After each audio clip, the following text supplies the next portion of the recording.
For those of you who have just joined us, let me give a brief introduction. My name is Ralph Cicerone. I'm the president of the U.S. National Academy of Sciences, and we're here in Washington in the midst of a two-day colloquium at the National Academy of Sciences entitled The Science of Science Communication, where we have a great variety, hundreds of people with expertise and experience in the field who are asking and answering questions such as, where does the public get its information about science? How do their attitudes become formed? What kind of information are they looking for? What is the role of traditional communication versus new emerging kinds of communication? And it's been quite a good meeting so far, and it continues. This morning, we are very privileged to have time for a panel discussion with four people who have served as the presidential advisor to the United States for science, including the current person.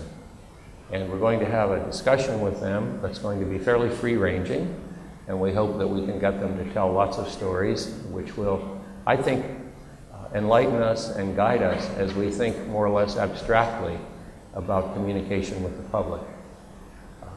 In the chair farthest away from me is Dr. Frank Press, who served from 1977 to 1981 as President Carter's science advisor.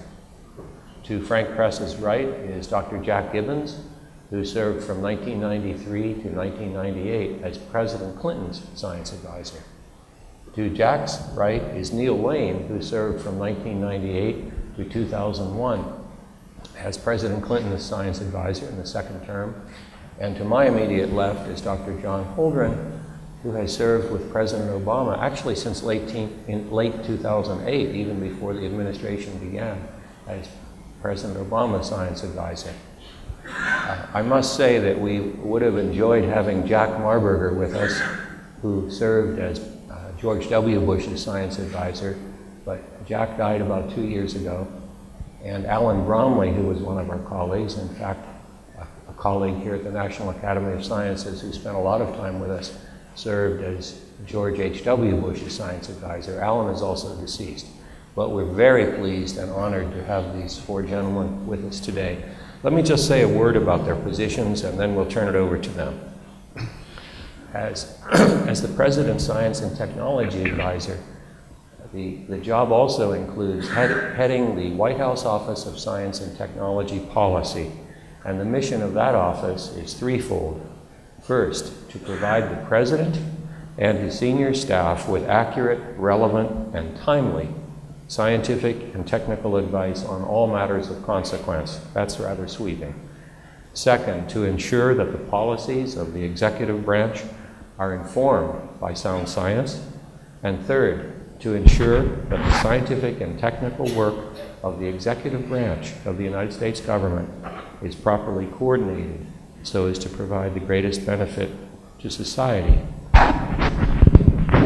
We can only imagine some of the communications challenges and opportunities that each of these men have faced and are facing in their positions today. And we want to explore that kind of question as in most of our time today, although we want the discussion to be free-ranging also, so that they can raise issues and questions which we haven't thought of. But I'd like to start by asking each one of them, take a few minutes to describe one or two communications challenges which each one of them has faced during his time in office, and everything that went on. What were the unanticipated issues, the ones that they were pretty well prepared for? Was there help available? Was there no help available? How did you manage it? I'd really enjoy just hearing from you in your own words about a particular communication challenge that you faced in your time. John, you're right in the seat now. You want to start? Yeah, I'll be happy to start. I thought it would be appropriate this morning to talk about communications challenges we faced around NASA and the U.S. space program. I think that's particularly appropriate because at 3:44 this morning, there was a successful launch of a private corporation's rocket, the SpaceX company's Falcon 9, which put into orbit a Dragon crew and cargo capsule, this time with cargo only, no crew, but ultimately destined to carry crew. And that capsule is scheduled, if all goes well, to dock with the International Space Station on Friday morning. It's also timely, I think, to talk this morning about the messaging, the communication challenges we've had around NASA and the space program, because it fits rather nicely with a lecture many of us heard last night from the Nobel Prize-winning psychologist Daniel Kahneman, who spoke at this symposium about simple and complex messages. And Professor Kahneman's argument was basically that it's easier for the brain to wrap itself around simple stories that seem to make immediate sense than it is to do the analysis needed to figure out whether the stories are really right.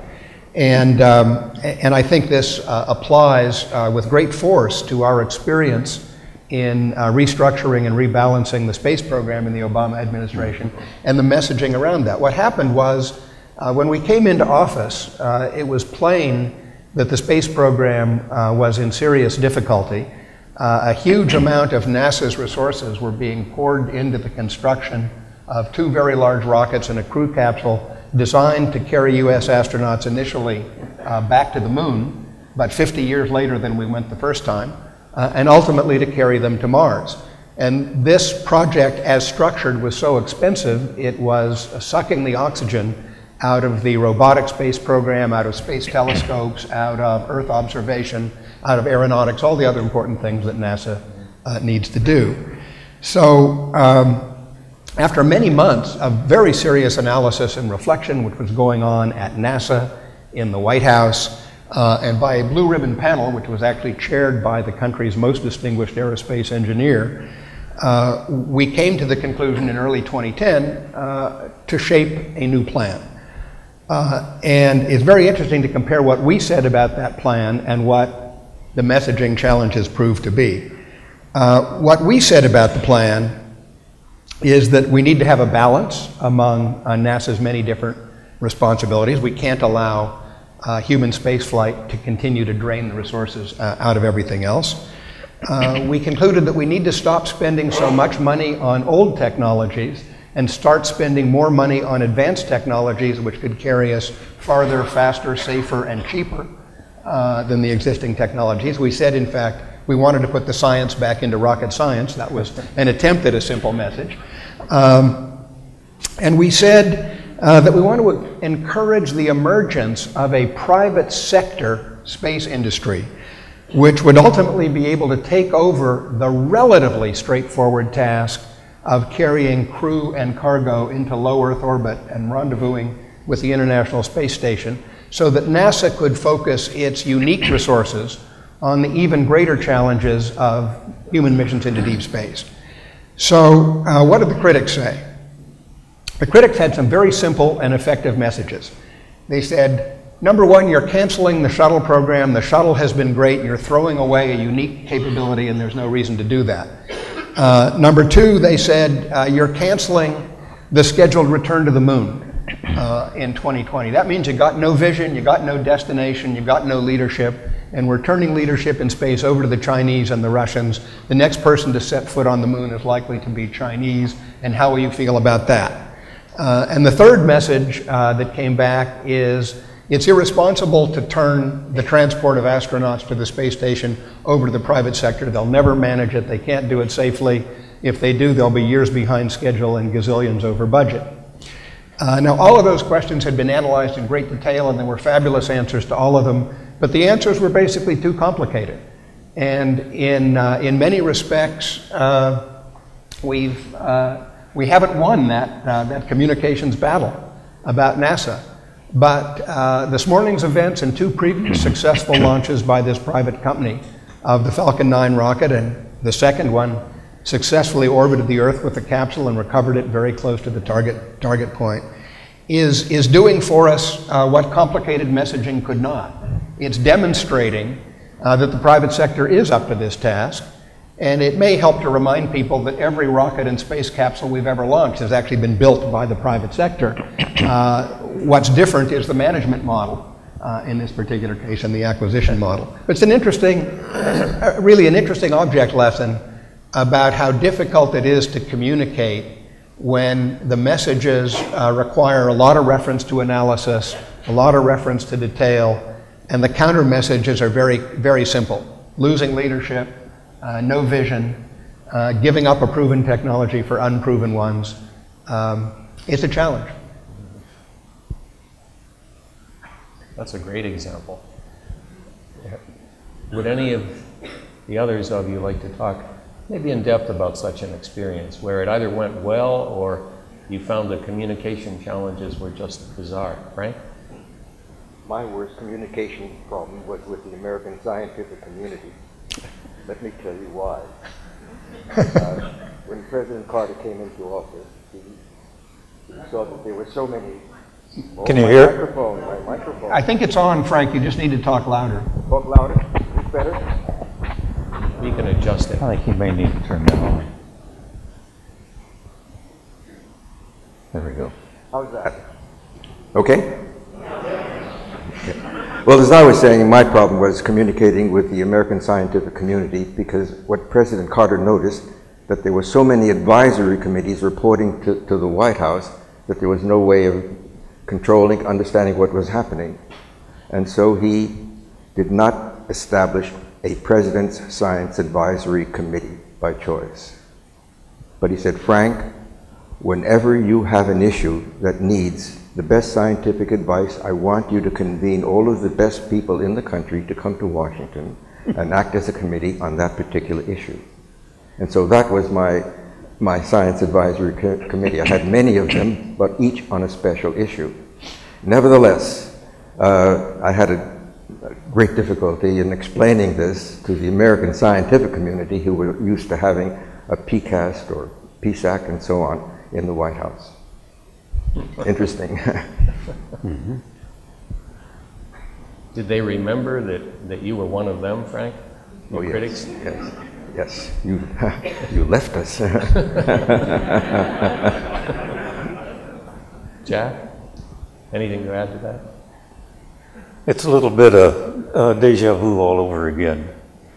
In listening to John about the opening days of the Obama administration and your time there, I think of two or three things. One is that I had the great good fortune of being selected by Bill Clinton before he actually took office. And he announced my position along with some other people destined to be cabinet secretaries on Christmas Eve in Little Rock. This gave me almost 2 months to begin to put together some people and some ideas, and therefore to be in not far from the front of the crowd that was trying to get it to the White House. So we staked out some room in the old executive office building, which made us an easy run to the West Wing. And proximity is like real estate. It's location. Second thing it gave us a chance to do was to think about not only what the president had in his mind for his administration, but some activities and initiatives that we could recommend to the president, the vice president, and to get a head start on some of these. And that was very helpful too, because many of these issues take months to prepare, to get yourselves lined up to proceed with. At the same time, other issues came very quickly. An early cabinet meeting had to do with, let's see, which was the earliest? I think the earliest was that the president, that's why I said deja vu all over again. The president was facing a real crisis in terms of the space program and a number of other things that were pressing on his plate, or would be very shortly. So we had a chance to go to work on some of these things and form the basis for a national science and technology committee consisting of the cabinet secretaries and chaired by the vice president or the president, depending on who was around, to tackle issues which were of importance to many of the agencies.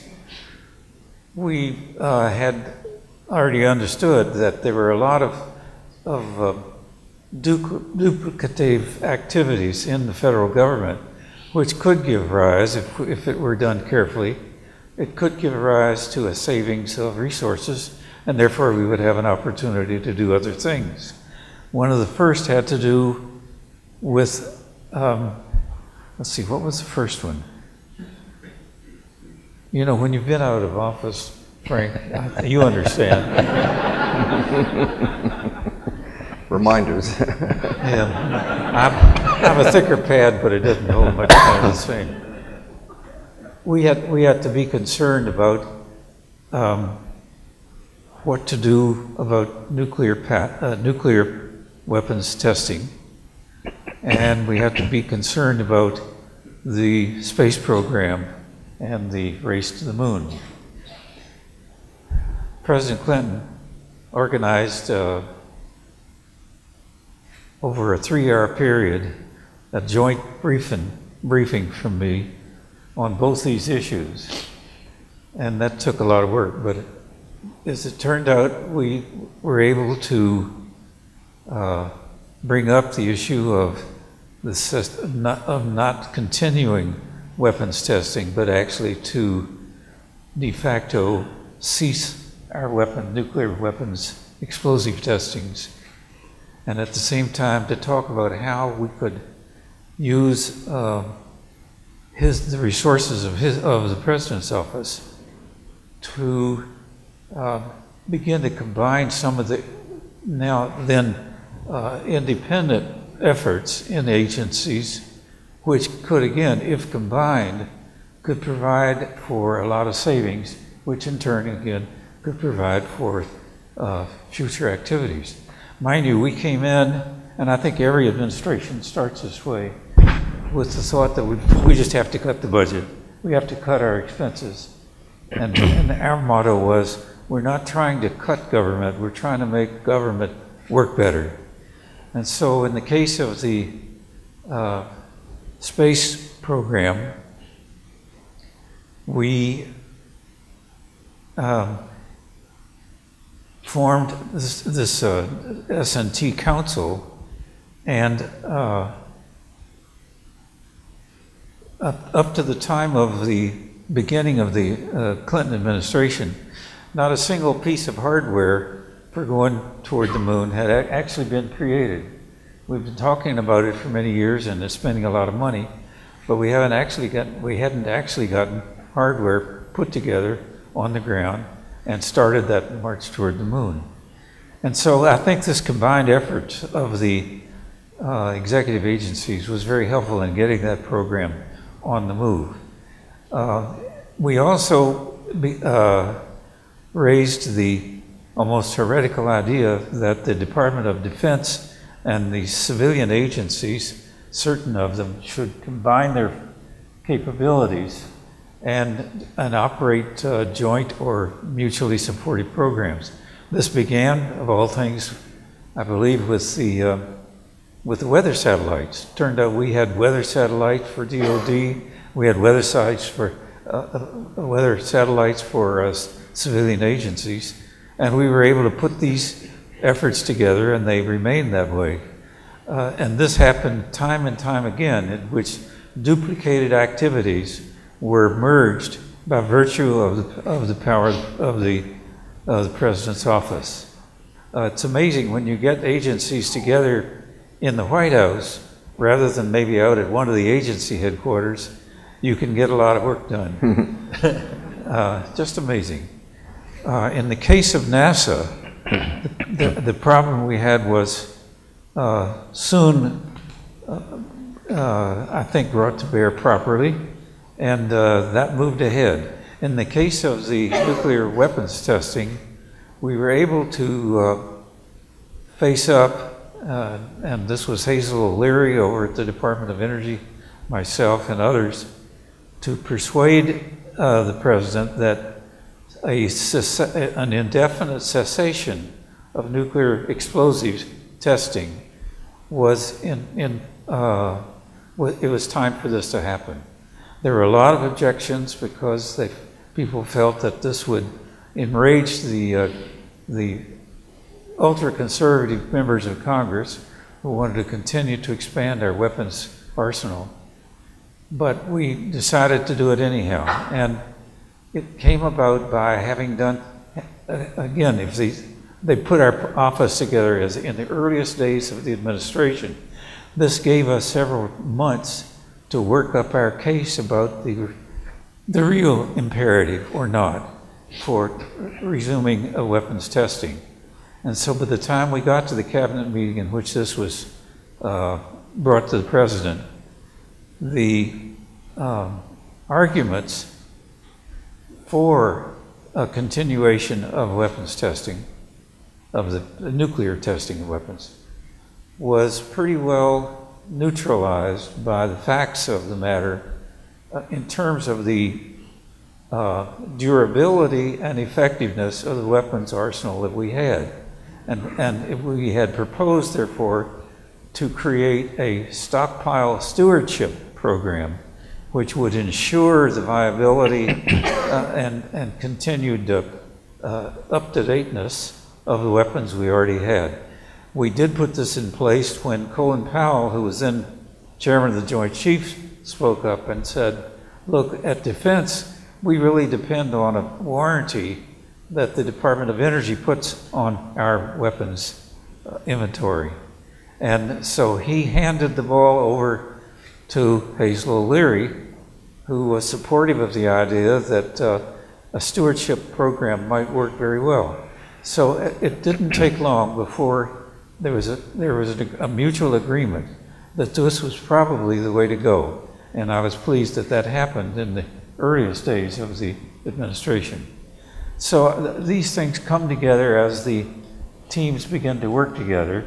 I was very fortunate in my job, Ralph, because I had worked for the Congress for about 12 years as head of the Office of Technology Assessment. I learned lots of lessons up there. In fact, I told my university president that I had left to take that job that there was no tuition I could have ever paid that was worth what I learned at OTA.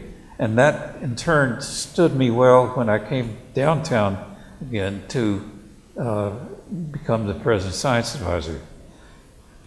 It is a confession I must make to you that as I look back on my career, which is getting pretty long, Frank and I are probably the senior here, aren't we? Do you think we are? I don't know. I may be older.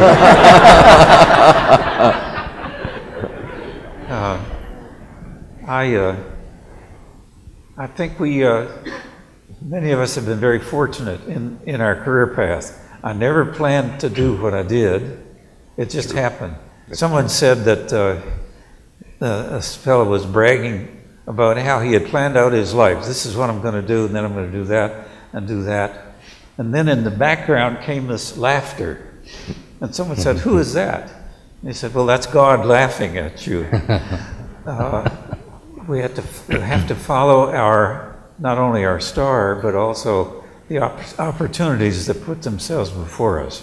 So my work with Congress, my work in a laboratory, my background in science, all gave me just a very important preparation to try to serve as the President's advisor. And the President's advisor is a term that varies from one president to another. In my case, people kept asking me, well, how often do you closet yourself with the president?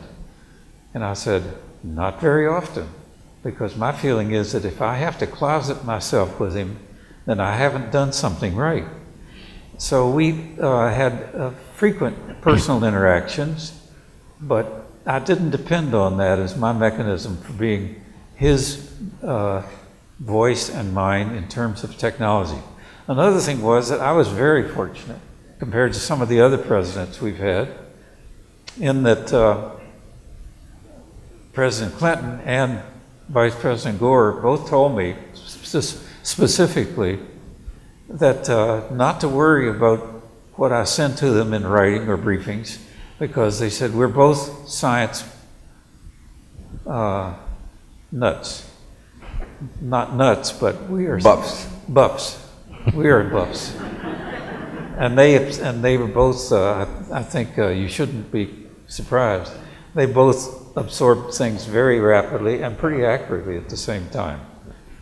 So I think those early things which happened in the opening months of the administration were good harbingers of the way that we could plan and think out initiatives, presidential initiatives that came out of, originally, out of our office as suggestions to the president and the vice president, but what might be the most opportunistic things to do, drawing upon science and technology and applied to global concerns that our leadership wanted to exercise. And so fate is a very important thing in this business, Ralph. Neal, you must have had any number of experiences where messaging and communication, both inside the White House and the government and with external groups, were challenging. Tell us about a few of them. Well, I think in all our jobs, you never really know when you're coming in the morning what's going to hit you.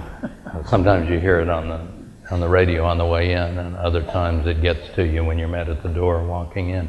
I was extremely fortunate to be chosen as Clinton's science advisor, and particularly to have as my predecessor Jack Gibbons, because he had put together an extraordinary team of people and had established a kind of rapport with the West Wing that could just kind of ride on. So I thought it was a well-oiled machine when I got there. I understand in the beginning of the first term it was not a well-oiled machine, the West Wing I mean, but it got better. So it's like Mark Twain once said, I don't belong to any organized political party, I'm a Democrat. I'll tell you, is it okay to be partisan here? I mean, okay. I'll tell you one story that involves the media. It's not this carefully crafted strategy that I so much admire that John has just described. This has to do with how we crashed the NASDAQ over a statement signed by President Clinton and Prime Minister Tony Blair concerning the human genome. Now, you might think such a statement would not crash the stock market. So what's that all about? Well, you remember in 1990, the Human Genome Project formed. Jim Watson was the first director, and then Francis Collins came in. It was a DOE NIH activity centered at NIH, and it was joint with some international partners, particularly the UK. The Sanger Lab, the Wellcome Trust provided funding on their end. The idea was get all the letters in a row on the human genome, and in there are some genes and other stuff that's important to human health, and so you know it's an easy sell in a way, but it was very controversial, as I'm sure many of you know and may have been involved, because this was a mega project, and NIH was not into mega projects in those days. DOE was much more comfortable with that idea. Anyway, the Human Genome Project started and began to sort out who's doing what in the different genome centers.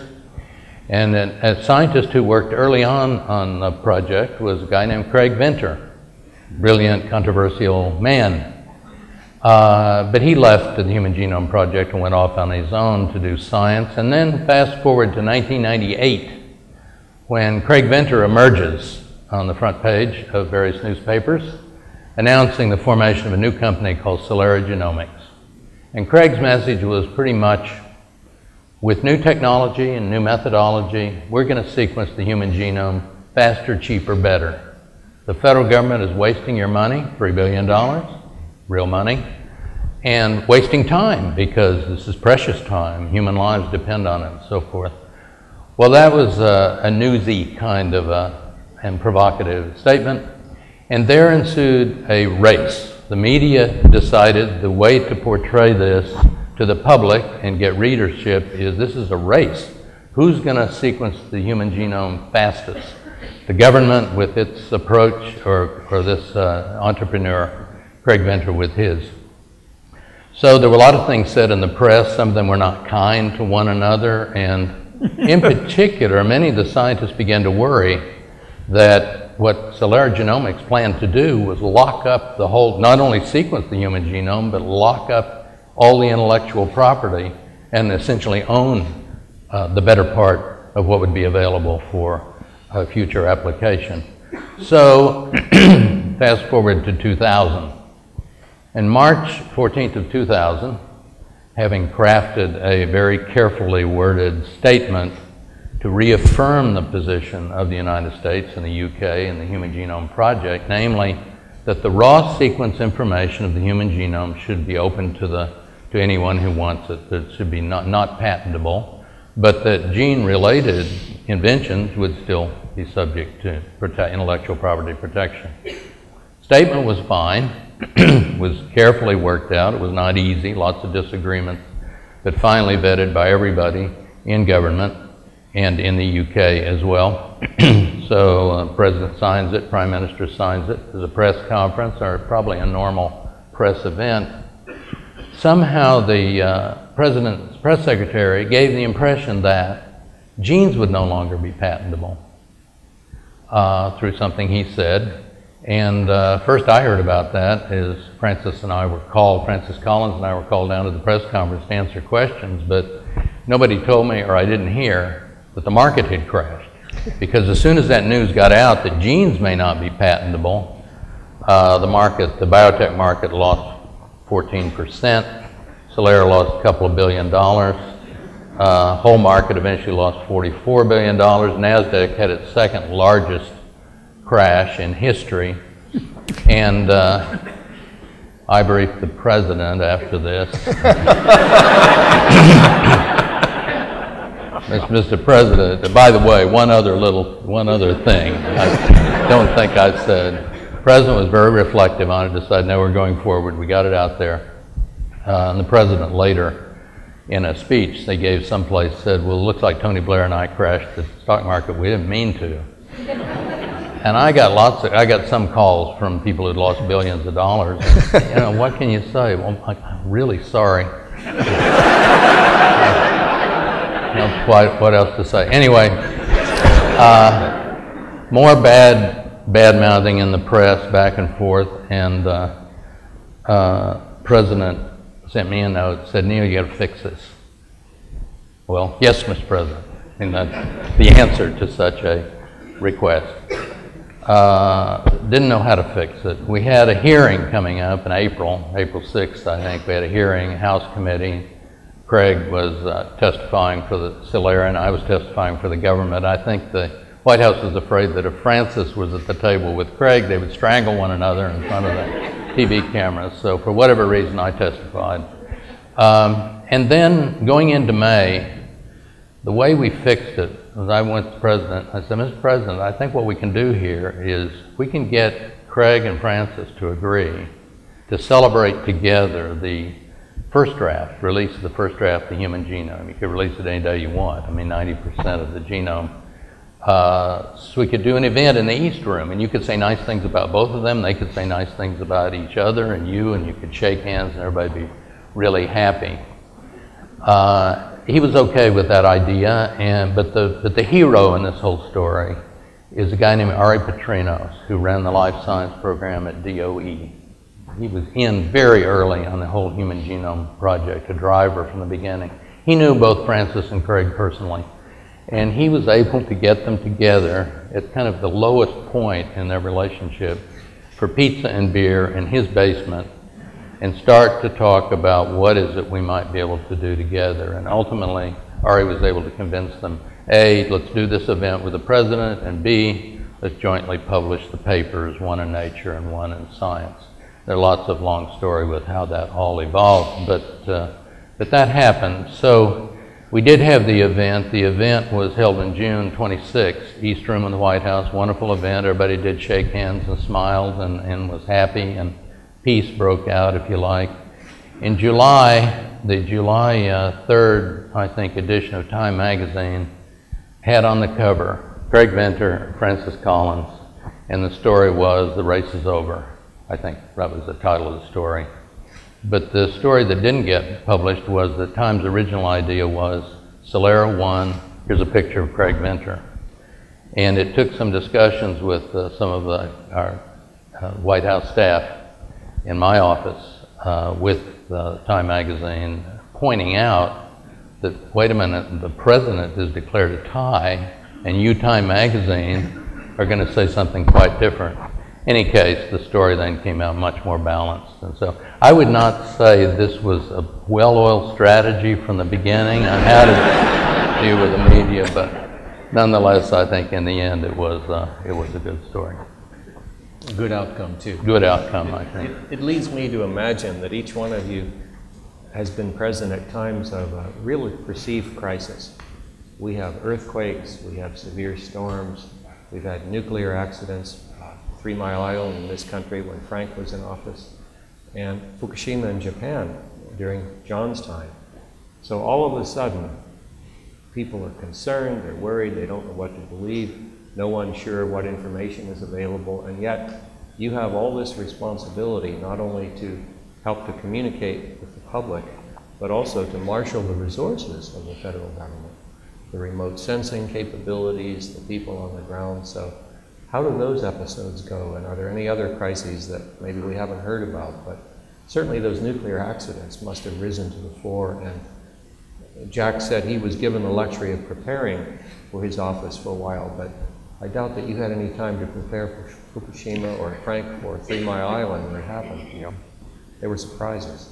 Well, there were surprises, and there are a lot of such. If you think about the Obama administration, we had swine flu, we had Deepwater Horizon, we had Fukushima. In each case, you find yourself very quickly trying to mobilize the government's resources and also trying to reach out into the wider science and technology community for expertise that could help. And that's what we did in all of those cases. When Fukushima happened, those of us with related responsibilities to these kinds of things in the White House were pretty much camped out in the Situation Room for the next several days.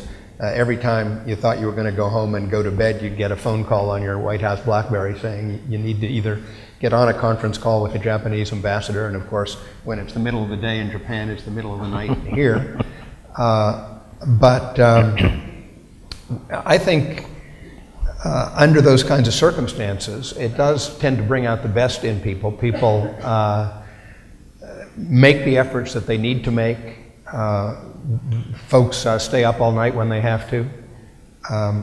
In the course of that event, very early on, Secretary Chu, the Secretary of Energy, and I stood up an ad hoc committee of experts from the wider community on nuclear reactor safety, some of the best folks in the country who just immediately agreed to constitute an ad hoc group meeting, sometimes face-to-face, but virtually every day by telephone for an hour or more, keeping in touch with the Japanese authorities and trying to understand what next steps would be most effective in dealing with the accident. Of course, the Japanese had the primary responsibility, but they were happy to have additional advice from experienced folks. The President paid very close attention. I briefed him on a number of occasions. The President, of course, was also in touch with the Japanese Prime Minister about it.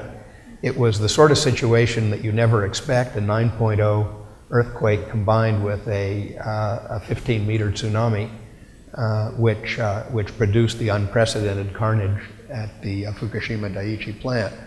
But I would say that in terms of getting on top of it and working closely with the Japanese, our military was engaged very quickly in very constructive ways, helping with the monitoring, even including having the Japanese rescue helicopters landing on one of our aircraft carriers that was off the Japanese coast and hosing them off to decontaminate them, refueling them, and sending them off again.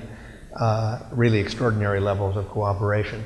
I would say the toughest messaging challenge actually around Fukushima was connected with the radioactivity releases and the radiation doses, and struggling with the fact that our ability to detect radiation has gotten so good that even very tiny doses can be detected. And this leads to the headline, you know, radioactivity detected in rainwater in Berkeley, California. Radioactivity detected in rainwater in Idaho.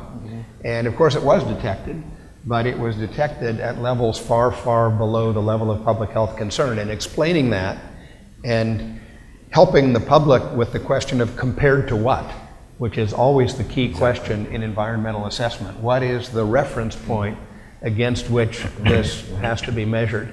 And we actually came up with a very interesting standard for that. We called it the banana standard, which is connected to the fact that eating one banana commits you to a radiation dose of 8 microrem, 8 millionths of a rem, because bananas have naturally occurring radioactive potassium-40 in them. And we thought this was a great idea because we can show that any radiation doses experienced by Americans as a result of the releases from Fukushima would be small compared to eating a banana. Yeah. And apparently some in the banana industry didn't think that was such a great idea. I think banana stocks may have crashed shortly after. Thanks, John. Frank? I want to compare Fukushima with our own accident at 3 Mile Island. It was a meltdown of the core at Fukushima, a partial meltdown at TMI, 3 Mile Island. There was a human error at both places, design error at both places, a hydrogen explosion in Fukushima, not at 3 Mile Island. The Japanese were unlucky, we were lucky. Radioactive escape in Fukushima, severe, very slight. All the Japanese reactors are still shut down. None of ours are. The situation with us was that there was a panic situation at 3 Mile Island. 150,000 mothers who were pregnant or with young children who were evacuated. President Carter, of course, was an expert in this subject. He was trained in nuclear engineering. And he knew that he had to get up to 3 Mile Island just to show leadership and to boost morale. So I was with him on a helicopter flight to 3 Mile Island. With him was his wife and Jody Powell, his communication expert. But the important thing is that President Carter established a commission afterwards to find out what went wrong. It was chaired by, the White House staff had to put this together very rapidly. It was chaired by John Kemeny, the president of Dartmouth, and the other members were drawn from industry, from the health sector and so on. I knew half of the members and I could vouch for them as being legitimately qualified. The report of the Kemeny Commission was really devastating. The training of the operators at TMI was deficient. The design of the monitoring system where the technicians monitor what's going on in the reactor system was very, very poor. The Nuclear Regulatory Commission had made some mistakes as well. Whenever they found a problem in one reactor, they never communicated the results, the fix, to the other reactors to learn from that experience.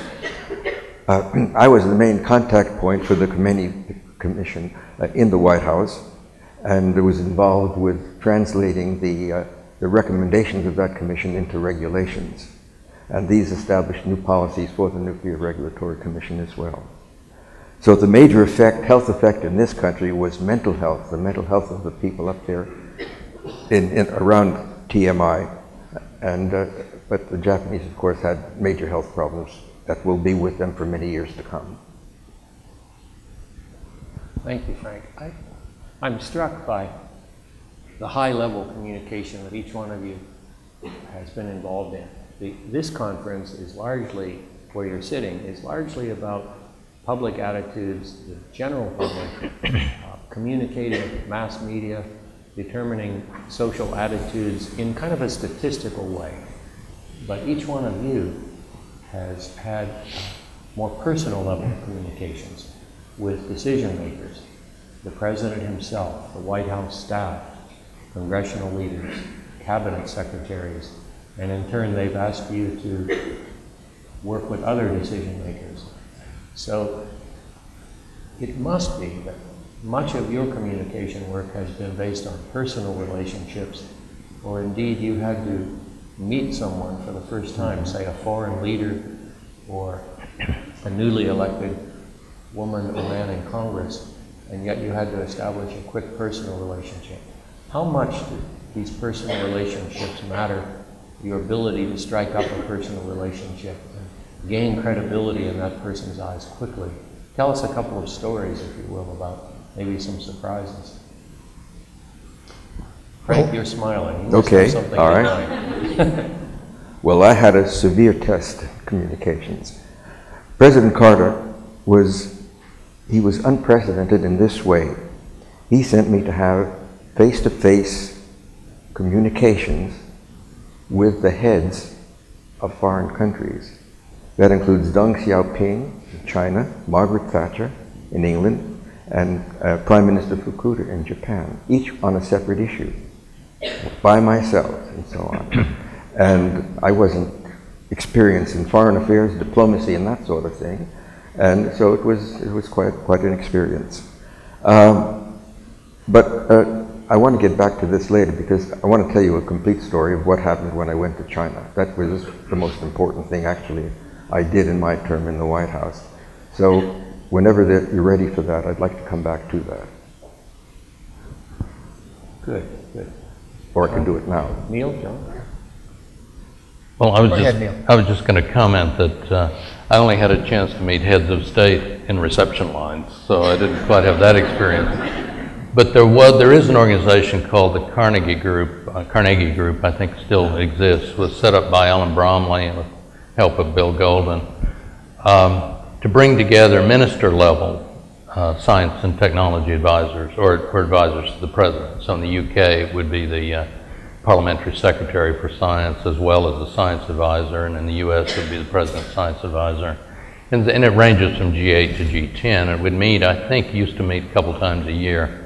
But it was off the record. It was totally non-official. No State Department people there, no foreign affairs people there, no communique, no staff, just 8 or 10 folks getting together, getting to know one another. And I found that enormously important, because then when a real issue comes up, for example, the genome case I mentioned, you can pick up the phone and talk to someone on the other side of the world with whom you have a personal relationship. And it's a trusting relationship. It makes a huge difference in how efficiently you're able to carry out business. So I think one problem with government, with policy making, and I think there are a long list of problems with how we make policy in this country, but one problem is systemic and it's structural, and it's confining in many ways with the layers and the regimentation and so forth. It gets in the way sometimes of genuine exchange, and so I found the informal interactions much more valuable.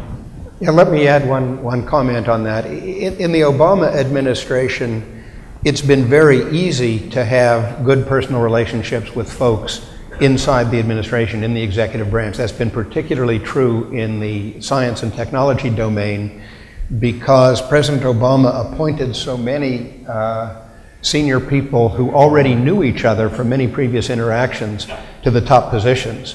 So Steve Chu at DOE, Marshall McNutt at U.S. Geological Survey, Peggy Hamburg at FDA, Jane Lubchenco at NOAA. You look at the array of folks who already knew each other and already had very good communications. That was no challenge at all. The bigger challenge, and I think this is true in practically any administration, is the relations between the executive branch and Congress. And what I have found is actually quite interesting is that science and technology is really very much intrinsically a bipartisan issue. That is, people on both sides of the aisle, for the most part, understand that science, technology, and innovation are crucial to the economy, they're crucial to healthcare, they're crucial to national and homeland security, they're crucial to sustainable energy. And as a result, I've found it possible to have good communications, good relationships with many folks in the Congress on the Republican side of the aisle because we share these goals on science and technology. That doesn't mean that the Republicans are always going to vote for the president's budget. on these things. We know there are a lot of stresses and strains in our political relationships currently, but below the surface, I've found it easy to have constructive conversations, good relationships with members of Congress, both the Senate and the House, on both sides of the aisle, because there is a shared belief about the importance of science, technology, innovation, and about the importance of STEM education. Science, technology, engineering, and math education, huge priority for the President, and most members of Congress share it. Well, I mean, that's a very good point, and I think we've experienced the same kind of situation, and some of our strongest supporters, I think, of what we were trying to do were Republican chairs of committees, appropriation authorization chairs. That said, sometimes you're the witness that happens to be at the hearing on a given day, and they want to get at the White House, nothing to do with you or nothing to do with science. But maybe we've all had that experience of being talked at harshly. Would that be the way to put it? Talked at harshly.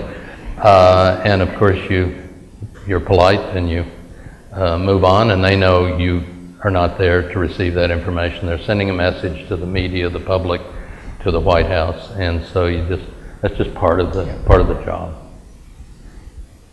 One small addition to that, or vignette, I did work for Congress for, it seems like a long time, about a dozen years. And when I got to the White House, I had two contacts from the Hill, Ted Kennedy and Orrin Hatch. They urged me to, with their support, to move ahead on creating a bioethics advisory panel for the President, because they said, frankly, we simply can't put it together here on the Hill. It's too political between the parties. And so they assisted me in setting a thing up for President Clinton. And I was very grateful that I had their complete support, and they are doing it downtown rather than trying to compete with the Hill. And I think, yes, the bioethics panel came into being after 8 months of hard work and selections. And I think that the week it was finally settled, Dolly the sheep was cloned, and these people had a lot of business from that point forward. That's a great story, Jack, where you were able to be a partner with a leading Republican and a leading Democratic senator to help them to accomplish something. That's a great story. Thank you. I think we should probably hear about a few more successes, actually. A lot of the things that each one of you has done has been quiet. You haven't been encouraged to take credit for it, and I'm not asking you to now, but what kind of successes were you happy to participate in? Bringing people together across the oceans, or averting some big mistake that our government might have made otherwise? Frank, I see you can say something. In a recent book, President Carter writes, 2 years ago, he writes, Frank Press called me from China at 3 o'clock in the morning and got me out of bed. To get through to the President on a call, even in Washington, is tough, but get him out of bed at 3 o'clock in the morning. Let me tell you what's behind that. The President and his National Security Advisor, Zbigniew Brzezinski, recognized at the time that this was the right time to normalize relations with China. The Chinese were reluctant, and so they were thinking of incentives to provide to the Chinese to get them to accept this normalization procedure. And this is what they hatched that affected me.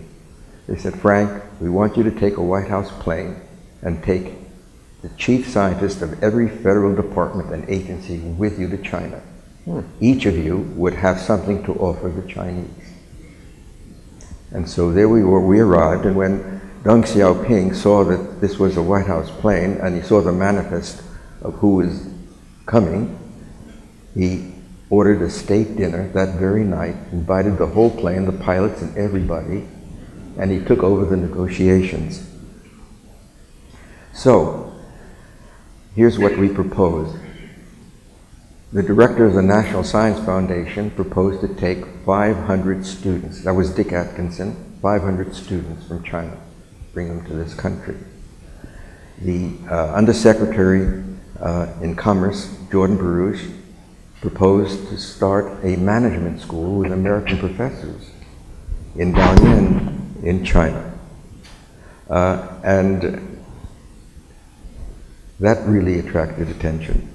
My speech at the banquet that night that Deng had for us was printed word for word from the People's Liberation newspaper. That never happened before. That's a very rare event. And when Dick Atkinson proposed 500 students, Deng came back and said, I want to send 5,000. And we weren't authorized. He said, call your boss and ask him. So I called my boss and got him out of bed. And he said, Frank, as if I didn't have to call him, tell him we'll take 50,000. I didn't want to do that on my own. I wanted authorization. I don't know what would have happened. What, could I have been indicted or something? In any case, that 50,000 grew to 400,000 Chinese students in the United States by the year 2000. 400,000. Many of them went back, many of them stayed here, and both countries benefited from that. Mm-hmm. I remember during President George W. Bush's second term, early in his second term, he took a trip to Asia and came back and was widely quoted how blown away and impressed he was by seeing how many leaders and governments in Asia, China, South Asia, had gone to American universities and the positive influence that those experiences has had. He gave a very genuine statement, so it's been manifest in many ways. Ralph, you asked about successes, and particularly maybe successes that haven't yet gotten perhaps as much attention as they deserve.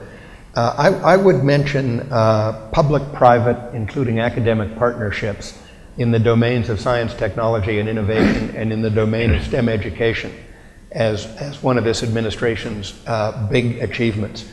You know, the president has probably talked more than any other president about the importance of science, technology, and innovation for the economy. He's talked more about the importance of STEM education for the future of the country, but what he's done is really advance the ball in getting the public sector, the private sector, the universities, the national labs, all engaged in joint ventures in these domains.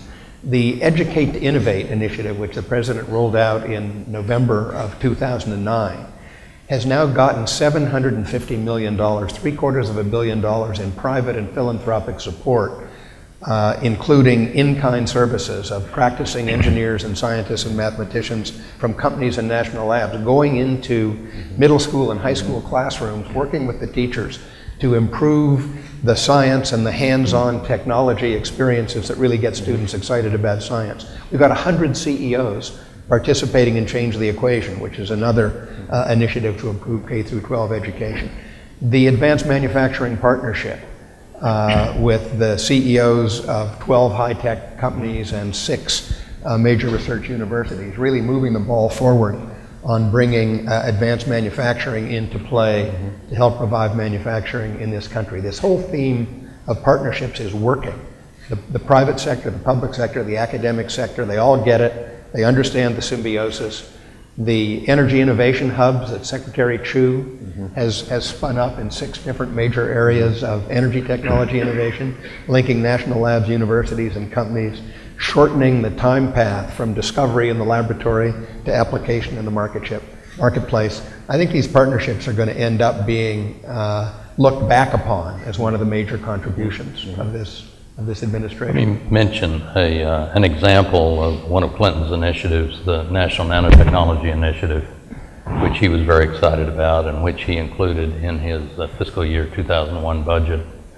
And I think it is a good example of people working together because it was a bottom-up kind of initiative in that there was a lot of interest around the country in the laboratories. You heard from Vicki Colvin yesterday. But even in those early days, 2000, 2001, there was a lot of research going on at the nano scale. And so the capacity was there to do more. and some people were already working together in government. Mike Rocco at the National Science Foundation, Tom Khalil, who was in the White House at that stage and is back again. And so it was all primed. It was a good story to tell. It was easy to explain to people why nanotechnology might have great potential. And the president liked it, and he put it in his budget. Congress liked it. It got bipartisan support. President George W. Bush applauded it, and the budget continued to go up, and it is now, well, I guess it's short of $2 billion, maybe 1.7 or something billion dollars. But when I was in China, just after I left the administration, then President Jiang Zemin asked my wife and I to come by and have a meeting. My wife said to me, it must be a slow news day. And anyway, we had an hour with him, and back on your point about leaders being informed and having had U.S. education, and many of them being scientists and engineers.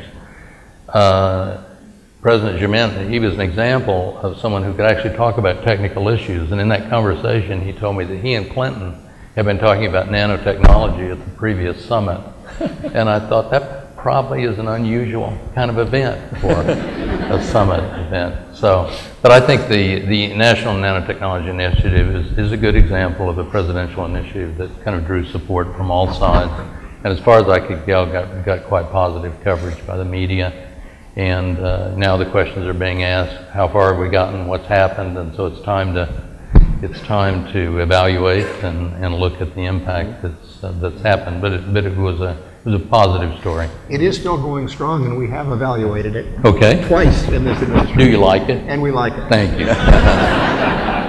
Jack. I'd like to add a vignette to that, because these themes do pop up, it seems to me, more frequently than most of us understand. Back in the first year of the Clinton administration, we organized the president and vice president's support for a public-private partnership to establish a new generation of vehicles called PNGV. We got Detroit on board, and that initiative has now succeeded. It's a commercialization is upon us just about in the same time schedule we talked about, namely nearly 10 years from R&D to a commercial, competitive marketplace. But then later in that same year of 74, I led a group to Beijing, consisting not only of myself, but the secretaries of, I guess it was 4 different agencies. We flew over in one Airstream jet. I worried at the point about what happens if we go down. Well, we saved the government a lot of money. But we went to Beijing and had a very interesting seance with President Jiang Zemin. As I sat beside him, and the Chinese went down this side, and the Americans went down that side. And I thought it was going to be about a 5-minute get together and thank you, and then we'd go off. We ended up an hour together, in which he wanted to talk about all sorts of things. He wanted to talk about nuclear reactors. He wanted to sing a couple of Chinese folk songs too, which he did. And we had just a hilarious time. And I was surprised that he was prepared to give that much time and attention to these Americans, and to talk about science most of the time, besides a few folk songs. And I think it's these kinds of incidents that build a kind of relationship that does not wear away quickly. It has a continuity to it that can stand us well. And I thought about that when we settled up on the Chinese dissident recently. That was settled with remarkable aplomb. And I'm sure our Secretary of State was heavily engaged in that, but there were things that had gone on before that built relationships. Well, the positions that each one of you have held has been a big part of this, because around the world, American science is greatly admired. It's admired not only for its achievements and its advanced state in its activity, but also that it's such a meritocracy and that it's been open to people from around the world, that it's a great source of good relations. And each one of you has experienced something like that in your time. I'd like to ask you a little bit about comparing just the last few years and your own experiences with what's going on now. What kinds of changes are you seeing that you think are worthy of people's attention as they think about public attitudes, what the public understands, what the public has to understand? What I'm thinking about are things like the changing role of newspapers, where we have less newspaper readership. We have more online information, some of which is polarizing, the relationships in Congress, all underwritten, of course, by the growing importance of the scientific enterprise economically and in defining human existence, really, and sustainability on the planet. So what kinds of changes are you seeing, and what kind of advice do you give to people on how to deal with these changes to improve the public good and communication, as opposed to just letting things separate?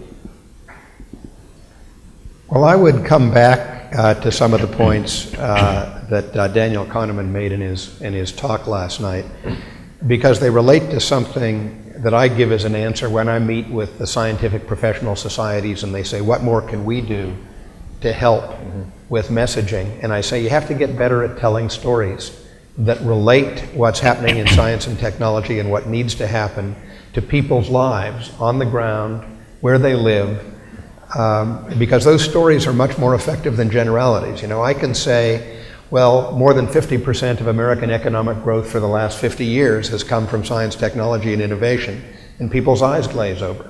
If I say one National Science Foundation grant in 1994 to 2 Stanford graduate students, Larry Page and Sergey Brin, led to the formation of a company which now employs 20,000 people and has upwards of $60 billion a year in revenue, people get that.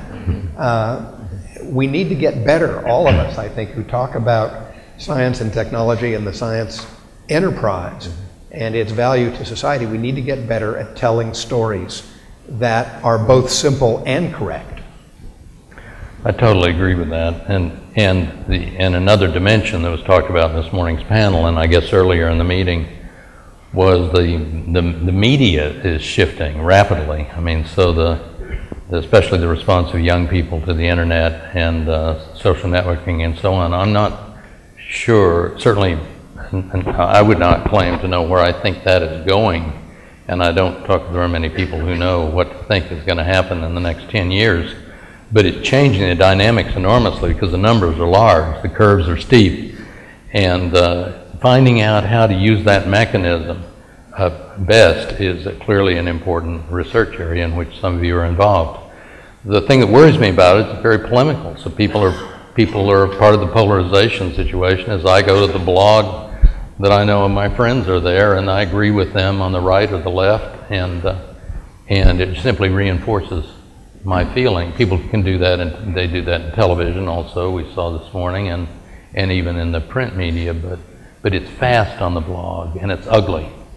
And just the very choice of words, the fact that people don't have to stand behind them, they don't have to stand in front of you, they're willing to say all kinds of outrageous things that put much more emotion than into the response. And so the different part of the brain is working now based on the way this particular blog has been written. And so now the response is in that frame of mind rather than an actual debate. So I would, of course, I think for the media in general and getting the stories out, something that people can buy, the nano example I gave, or the human genome, or the wonderful NSF grants. Good agency, the NSF.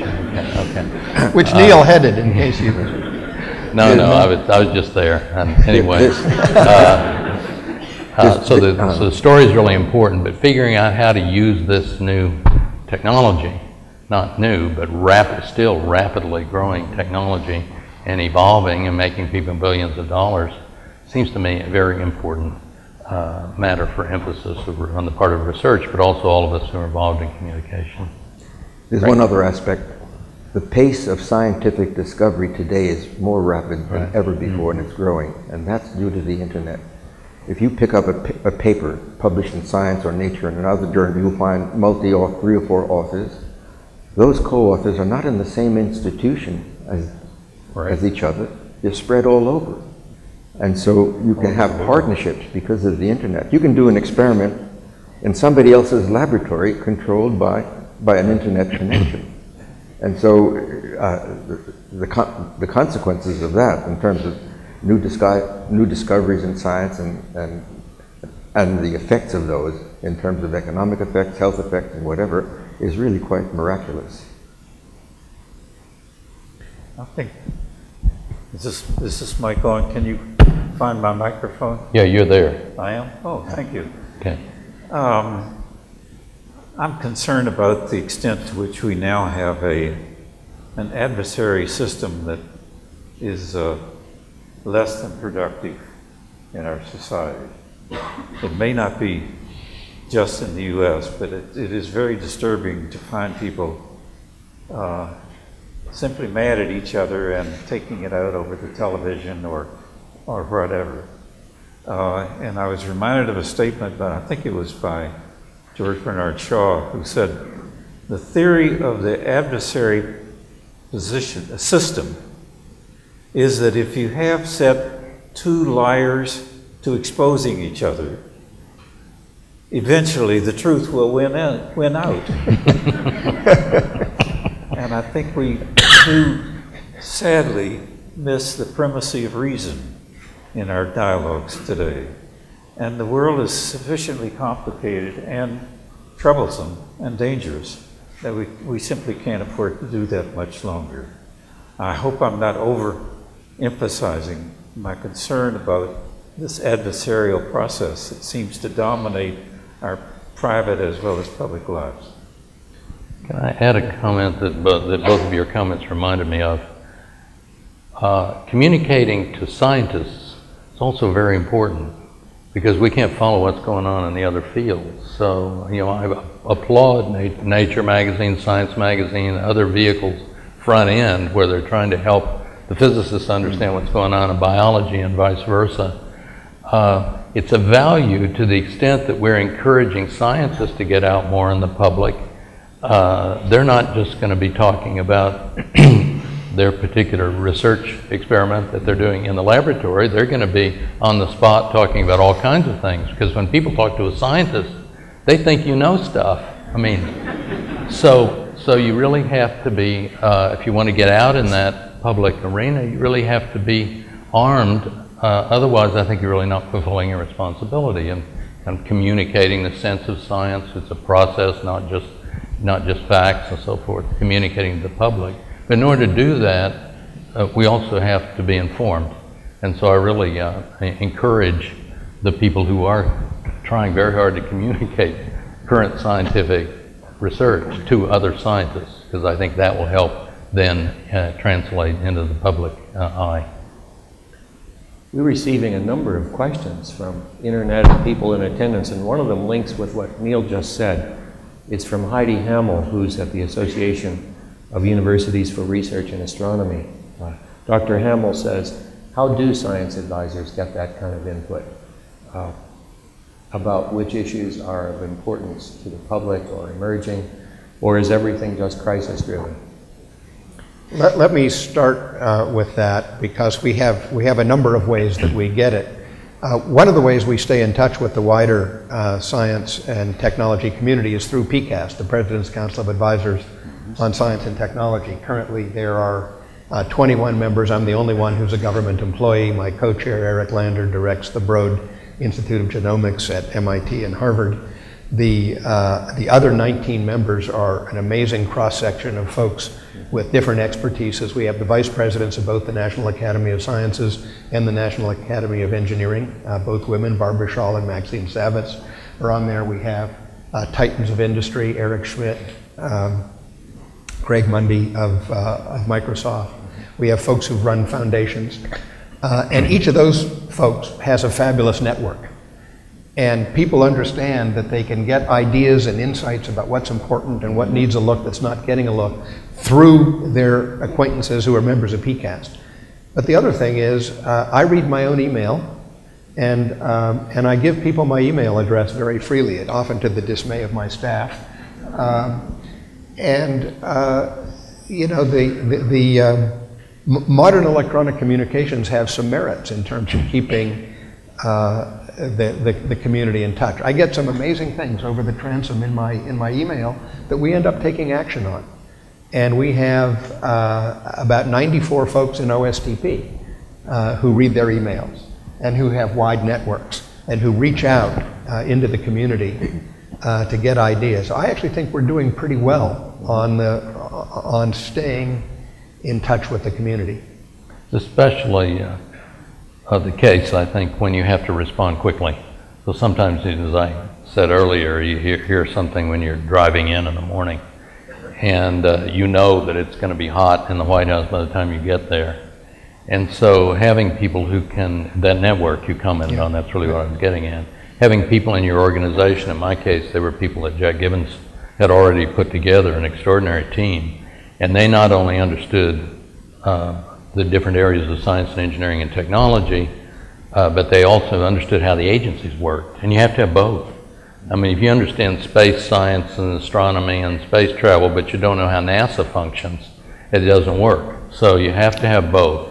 And the combination of rotators, people coming in, the detailees, right? I'm sorry, detailees coming in from agencies, but working for the White House while they're there. That's a tough job, but people know how to do that.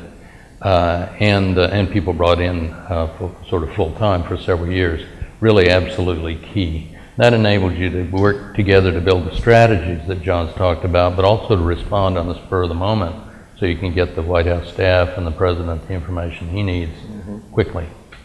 You know, it is a challenge, as the questioner suggests, to keep the urgent from driving out the important. This was a formulation that was offered to me by Tom Khalil at the beginning of the administration, that was going to be the biggest challenge in OSTP, that things that come up each and every day can put you in a wholly reactive mode, and you have to set aside time to think about what you're really trying to achieve, what the President wants to achieve, and how you're going to get that done in spite of all the distractions.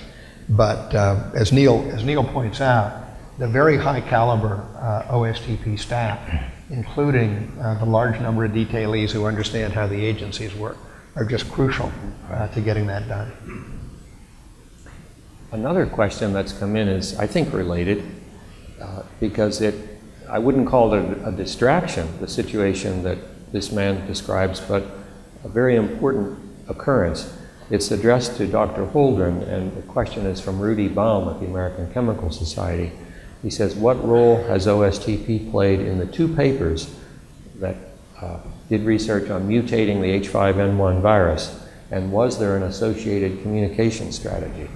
Now, this is a situation which you might have anticipated in general, but not the specifics, and the fact that two research papers would be submitted to journals simultaneously, and the light bulb went off in the editor's office that these papers might be of the type that would influence biosecurity affairs. So how much did you have to do on that, and was there any communication strategy connected with that situation? Well, yes and yes. When that issue arose, of course, OSTP was very quickly in contact with NIH and with the National Security Staff and the Homeland Security Staff. And an interagency policy committee was very quickly put together, run out of the White House, with folks from all the relevant agencies to try to understand what the character of this research was, what the process had been by which decisions were made to fund it, what the process ought to be in terms of reviewing the potential downsides as well as the upsides of research of this type. The Department of Health and Human Services has something called the NSABB, the National Science Advisory Board on Biosafety, which is a group of outside experts who meet to discuss just this kind of issue. The NSABB met many, many times about this. We were in close touch with them. Ultimately, it proved to be a fairly rapidly evolving situation. It was one freighted with international complications because in some cases it was deemed that the communication of this information would engage export control restrictions. Very, very complicated. In the end, what happened was through the joint efforts of all of these folks, a new policy was crafted and has been rolled out on how this kind of research will be dealt with going forward. As most folks in this room know, publication of both of the papers in modified form is now going forward, but the modifications were not in the form of censorship, they were in the form of updating and clarifying the content. But that was indeed one of these issues that you arrive in the morning and suddenly it takes over your day, week, and much of your month. But I think, I think the government has handled it well. To the extent that the communication needs emerged, how were they put together? Who decided, and on what basis was it decided how to communicate all this information? Well, there are two sets of issues. One, ultimately, should the research as initially produced be published in full? And the answer was finally that it should. The second question is, how do you communicate about the process by which the government is working on this?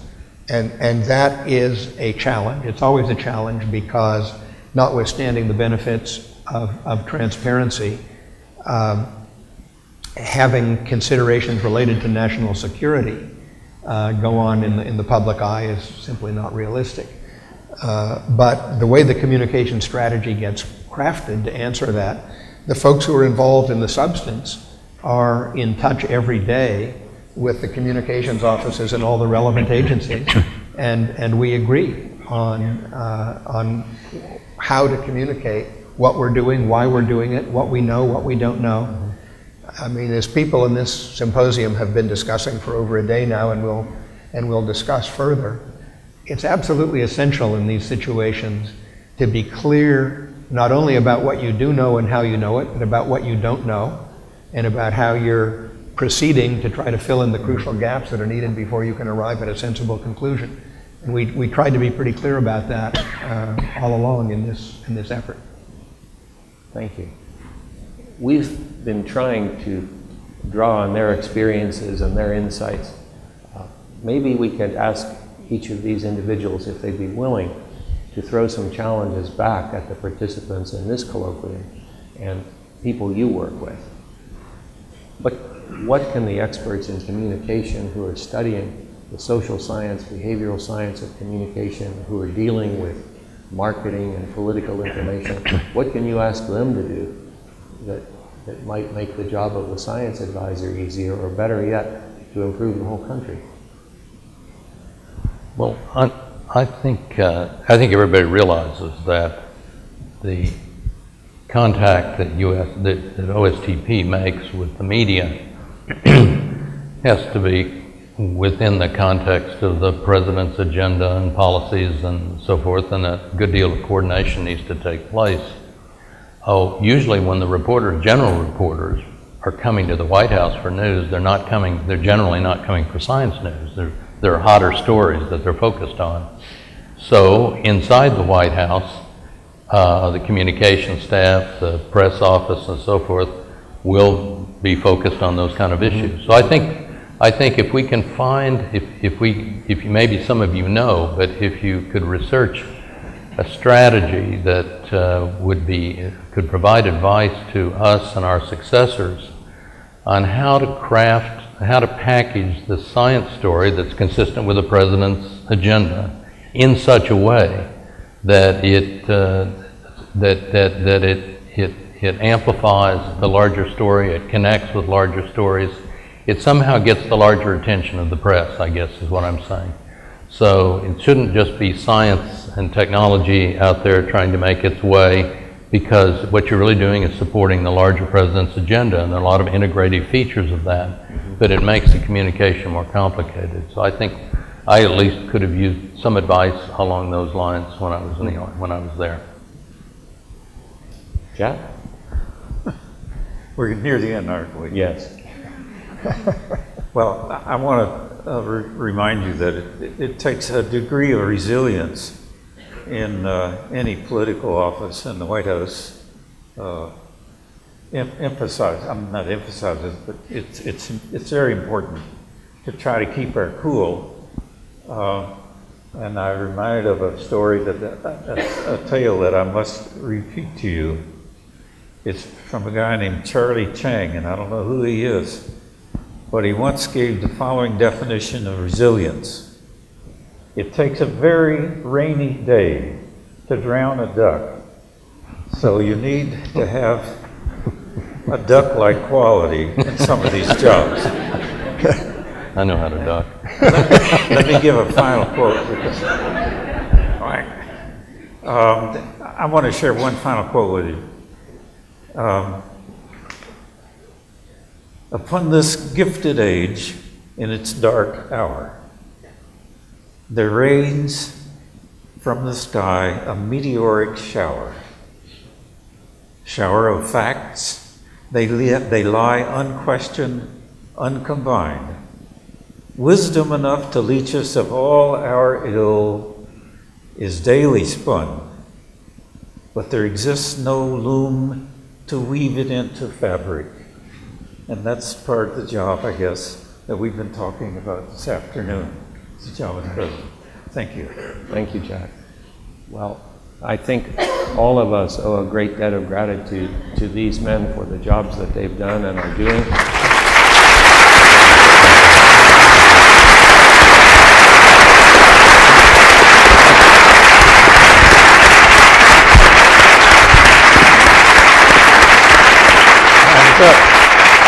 Just my water or yours? No, that's yours. Okay. And we greatly appreciate your insights this morning, helping to lead this colloquium towards some new thoughts. Thank you. Thank you. Thank you.